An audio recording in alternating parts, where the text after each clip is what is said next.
আসসালামু আলাইকুম। কেমন আছো আমার প্রিয় সকল বন্ধুরা? আশা করি তোমরা সকলে অনেক অনেক ভালো আছো, আনন্দে আছো, সুস্থ আছো। আলহামদুলিল্লাহ, আমিও অনেক ভালো আছি। আমার সকল বন্ধুদের জন্য রইলো অসংখ্য ধন্যবাদ, অনেক অনেক ভালোবাসা ও শুভকামনা। আজকে আমি তোমাদের সঙ্গে শেয়ার করতে চলেছি দুর্দান্ত স্বাদের রায়তা রেসিপি, পেঁয়াজের রায়তা রেসিপি।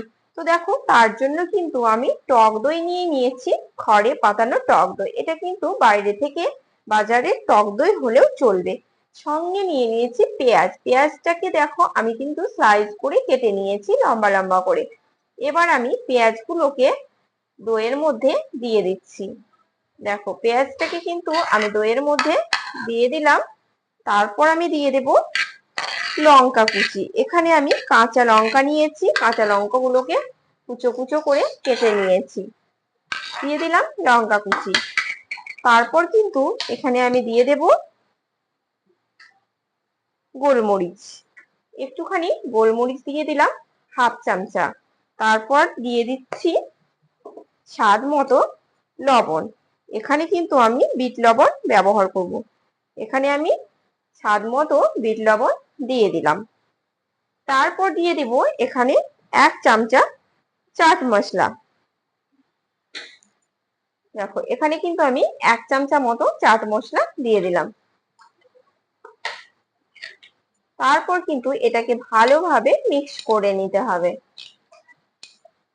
টক দই এমনিতেই একটুখানি ফেটিয়ে নিলেই কিন্তু সুন্দরভাবে মিক্স হয়ে যায়। এখানে আমি সবকিছু উপকরণ দিয়ে সুন্দরভাবে মিশিয়ে নিলাম।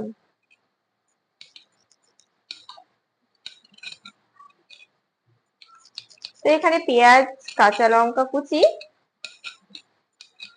লবণ, চাট মশলা দেওয়ার পরে এটা কিন্তু ভালোভাবে, দেখতেই পাচ্ছ, মেশানো হয়ে গেছে। তারপর এখানে আমি দিয়ে দিচ্ছি একটুখানি চিলি ফ্লেক্স। এটা অবশ্যই অ্যাভয়েড করতে পারো, না দিলেও কিন্তু চলবে, কারণ কাঁচা লঙ্কাটাই স্বাস্থ্যের জন্য উপকারী। এখানে আমি কিছু চিলি ফ্লেক্স দিয়ে দিলাম। তারপর এটাকে আমি টেস্ট করে নেব ঠিক কেমন হয়েছে। এটা কিন্তু দুর্দান্ত টেস্ট এসেছে। এটা সাদা ভাত বলো, ফ্রাইড রাইস বলো, বিরিয়ানি বলো, সবকিছুর সঙ্গে কিন্তু ভীষণ ভালো লাগে। বিশেষ করে কিন্তু এটা বিরিয়ানির সঙ্গে ভীষণ ভালো লাগে, কারণ হচ্ছে কাঁচা লঙ্কা পেঁয়াজ এমনিতেই আমরা বিরিয়ানিতে ভীষণ পছন্দ করি। তার সঙ্গে একটুখানি টক দই হলে ভীষণ জমে যায়। তো আজকে আমি তোমাদের খুব সহজেই এবং খুব অল্প উপকরণ দিয়ে বানিয়ে দেখালাম পেঁয়াজের রায়তা রেসিপি। তোমরা চাইলে অবশ্যই একবার এই পেঁয়াজের রায়তা রেসিপি ট্রাই করে দেখতে পারো। ভীষণ ভালো লাগবে এই পেঁয়াজের রায়তা রেসিপি। অনেক ধরনের রায়তা রেসিপি খেয়ে কিন্তু সকলে একঘেয়েমি হয়ে যায়। একটু টেস্ট বদলাতে বানিয়ে ফেলো পেঁয়াজের রায়তা রেসিপি।